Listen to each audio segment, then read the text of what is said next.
Olá, alunos. Mais uma aula de História de 8º e 9º ano no programa Aprender e Estudar em Casa. Para a aula de História de hoje, temos como sumário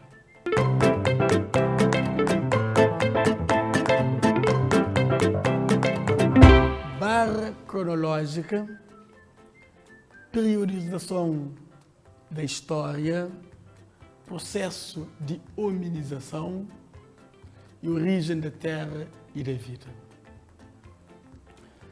E como objetivo temos reconhecer a importância da barra cronológica, apresentar duas teorias explicativas da origem da terra e da vida, definir hominização e, por último, caracterizar as fases de hominização. No que concerne a barra cronológica, já tínhamos a noção desde a aula passada.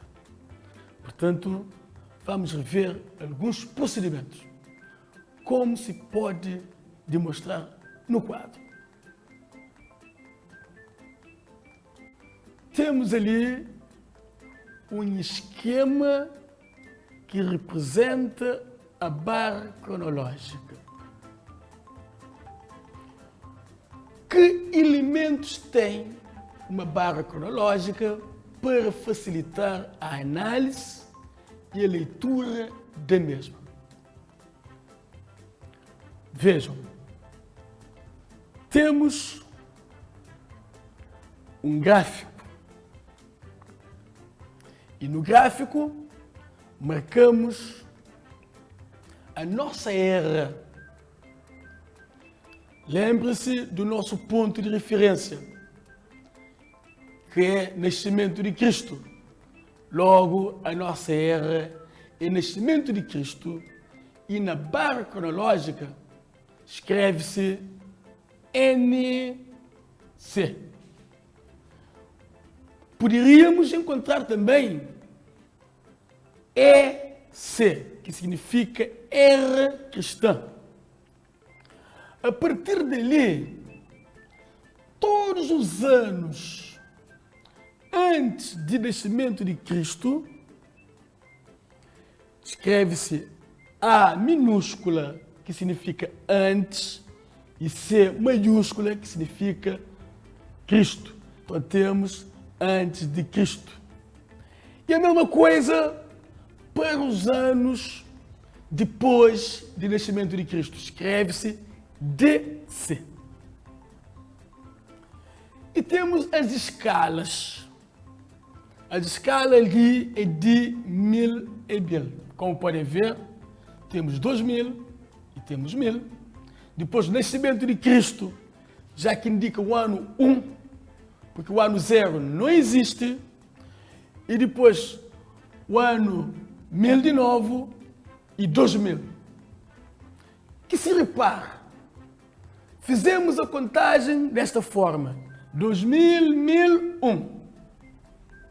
Como se chama esse tipo de contagem? Chama-se de contagem regressiva, ou seja, uma contagem de maior para menor. Depois, chegando à nossa era cristã, o nascimento de Cristo, prossegue então uma contagem progressiva de menor para maior. A título de exemplo, podemos marcar uma data na barra cronológica só para termos uma noção de como marcar uma data na barra cronológica. Por exemplo, se eu quiser marcar o ano o ano 1500, se eu quiser marcar o ano 1500, A.C, ou seja, antes de Cristo na barra cronológica. Onde marcamos e como? Atenção. Temos 2000 e temos 1000. Então 1500 fica onde? Numa escala, vamos ver. Se traçamos a metade, um traço entre 2000 e 1000, qual será essa escala? Indica que ano. Qual será? Então, ali será o ano 1500 antes de Cristo. E fica no intervalo que a seta nos indica, antes de Cristo. E o ano 622. Quando se trata de anos depois de Cristo, não é obrigatório escrever DC. Não é obrigatório, mas pode-se escrever também DC, mas não é obrigatório. Atenção. Onde marcamos? O ano 622 depois de Cristo. Então, deste lado temos AC, antes de Cristo, e depois do outro lado temos DC, depois de Cristo. Logo que fica na parte que nos indica depois de Cristo. Então, onde? Atenção, temos o nascimento de Cristo, que nos indica o ano 1. Numa contagem progressiva, temos o ano 1000, que é a escala de 1 a 1000. Então, 600, onde fica? Metade, por exemplo, de 1 e 1000, que ano será? Será o ano 500. Então, 622, onde marcar? Acrescentar mais um século, que será o 600, como 22, pode ficar logo ali, um bocadinho ali. Então, portanto, temos ali o ano 622 depois de Cristo. Vou marcar ali em cima que 622 depois de Cristo. Tendo esses dois exemplos, já podem escrever outros números na barra cronológica. Podem pedir ajudas aos vossos professores, encarregados de educação ou outrem. Se não, avancemos com o nosso sumário. Então, a barra cronológica significa o quê? Após vermos a marcação das datas na barra cronológica, já podemos compreender a sua importância e a sua própria definição. O que significa, então, o que é a barra cronológica e para que serve?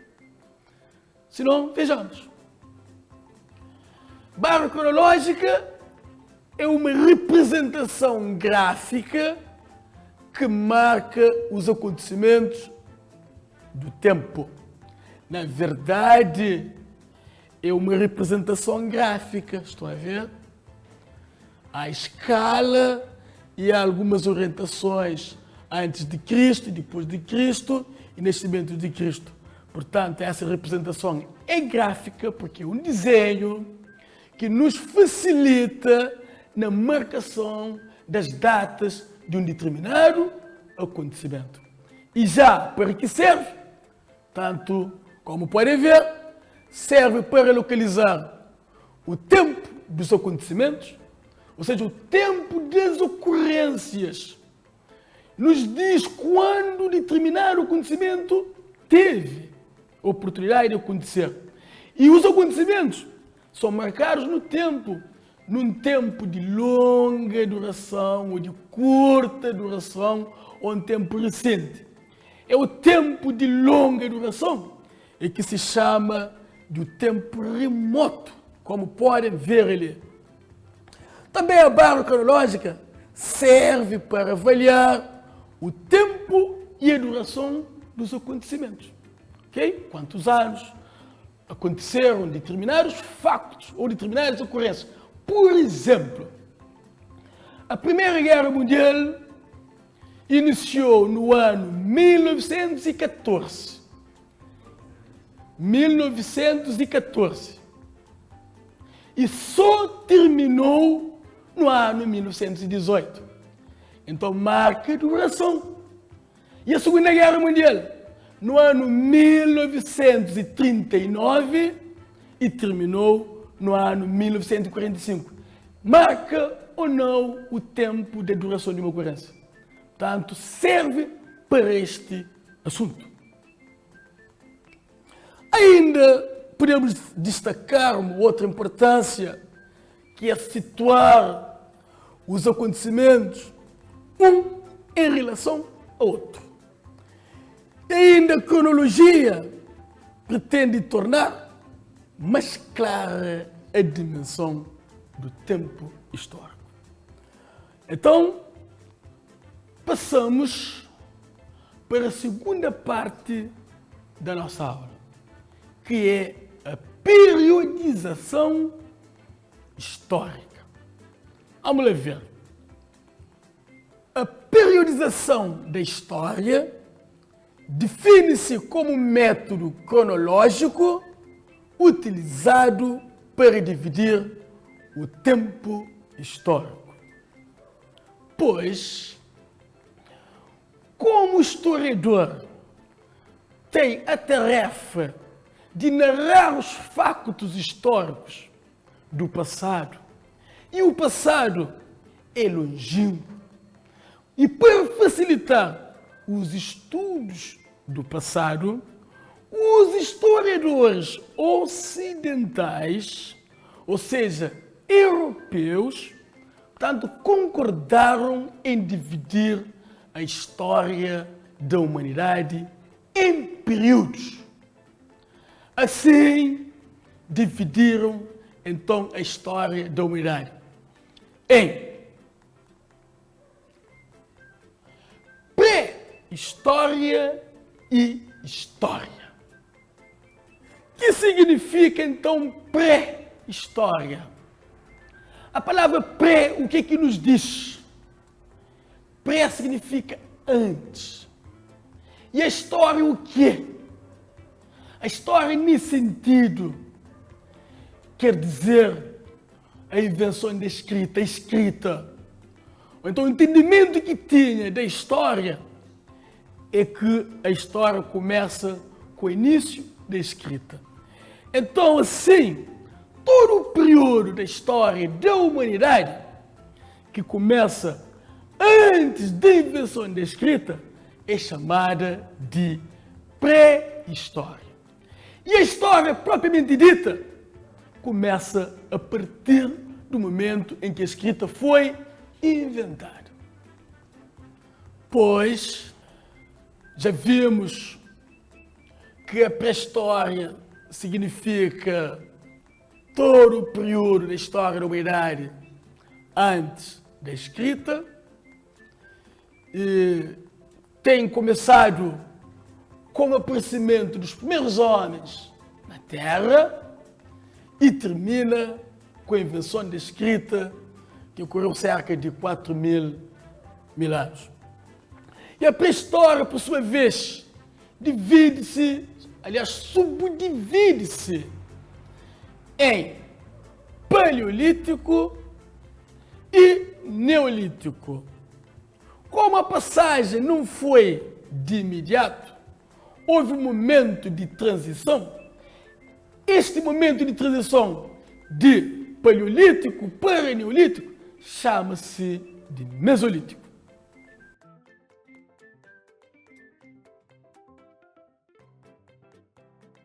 O segundo período, que é o período da história propriamente dita, que iniciou com a invenção da escrita, encontra-se dividida em idade antiga, idade média, idade moderna e idade contemporânea. Certo? cada período é marcado o seu início, o seu fim, por um grande acontecimento ou um grande facto histórico. Por exemplo,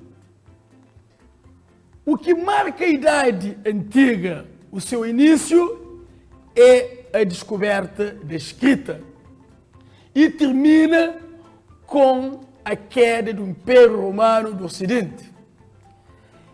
E a Idade Média começa com a queda do Império Romano do Ocidente e termina com a queda do Império Romano do Oriente, ou seja, com a tomada de Constantinopla. A Idade Moderna começa então com a tomada de Constantinopla e termina com a tomada de Bastilha, a quando da Revolução Francesa.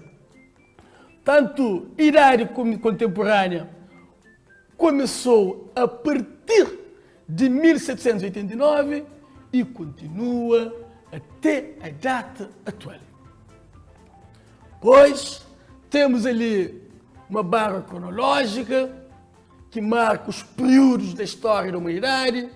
Como tenho-vos dito, o início e o fim de um período histórico é sempre marcado por um acontecimento marcante na história da humanidade. E sobre um outro tema que vamos abordar hoje, é sobre a origem da Terra e da vida, que é um tema muito preocupante. Suscita curiosidade de muita gente, que tem se levantado muitas perguntas, fazem várias interrogações, no sentido de encontrar uma resposta. Uma das perguntas que faz, podemos destacar ali: como surgiu a vida? Uma outra pergunta: como surgiu o homem? E uma outra pergunta: quem é o Criador do universo? Para explicar ou para responder essas perguntas sobre a origem da Terra e da vida, procura-se explicação em duas teorias. A teoria do lado da religião e a teoria do lado da ciência. A teoria do lado da religião é a teoria defendida na Bíblia,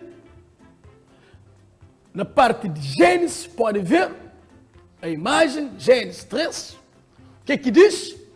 Diz que Deus criou tudo, o universo, a vida e o homem. E Deus fez o homem à sua semelhança, a imagem da sua semelhança. Tanto essa teoria é teoria religiosa, tanto defendida pela Bíblia, que podemos encontrar ali, consultem, parte de Gênesis. A teoria científica é defendida, sendo em primeiro lugar por um cientista de nome Charles Darwin. Ele diz que a vida surge do processo natural da evolução dos seres. Como alunos, nos interessa estudar a teoria científica. Agora, a parte religiosa deve vos servir para o vosso conhecimento e a vossa curiosidade. Sobre a origem da Terra e da vida, o que é que podemos ler ali? A Terra nem sempre foi como agora. Sofreu grandes transformações até adquirir aspecto atual. Foi no decurso desta evolução que surgiu a vida, em que o mundo animal e vegetal foi povoado pelas diferentes espécies. Inicialmente, as primeiras formas de vida eram simples e desenvolveram no meio aquático. Só depois de milhões de anos é que surgiu a vida na Terra. Portanto, no início, os seres que povoaram o mundo eram diferentes dos de hoje. Alguns desses seres transformaram-se, outros desapareceram e outros permaneceram até os nossos dias. Portanto, após a explicação da teoria científica, podemos compreender que a vida surgiu na Terra e surgiram também as espécies e estas têm transformados, têm evoluído. E muitas das espécies transformaram, outros desapareceram e outros continuaram. Então, nesse sentido, vamos falar do processo, então, da hominização. Pois, hominização é um processo lento de transformações físicas e intelectuais verificadas desde os primeiros hominídeos e que conduziram ao homem atual. Portanto, o homem que somos hoje é um processo de longa transformação. Okay? E há uma questão que todos os alunos colocam aos seus professores, que homem veio de macaco, mas não é verdade. Quero vos dizer que macaco e homem provieram de um ancestral comum. Ok? Só que o macaco, aliás, os primatas evoluíram a certo momento, desviaram-se para a evolução dos símios, que deram origem aos macacos, e numa outra área, num outro processo de evolução, portanto, os hominídeos. Saíram os hominídeos, que vieram dar origem ao homem. Portanto, têm antepassados comuns, mas o homem não veio de macaco. Ok? Podem observar as fases de hominização. Temos ali Australopithecus, que corresponde à primeira fase.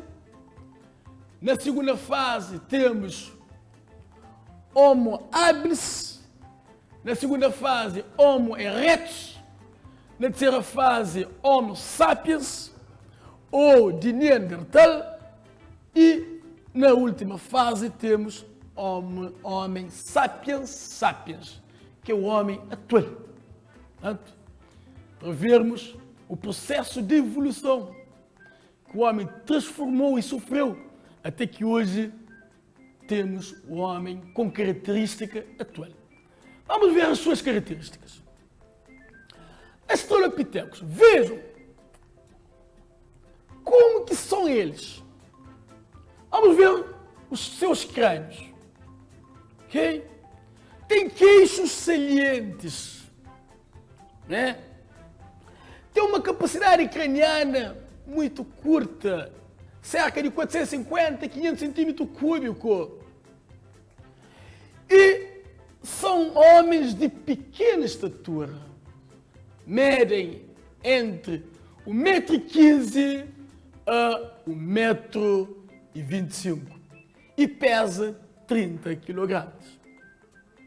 Segunda fase, Homo habilis, já tem uma capacidade ainda maior, entre 700 e 800 centímetros cúbicos, mostra evolução, mostra o processo de evolução, da transformação, e tem uma altura entre 1,25 m a 1,35 m, também mostra evolução, e pesa cerca de 45 kg.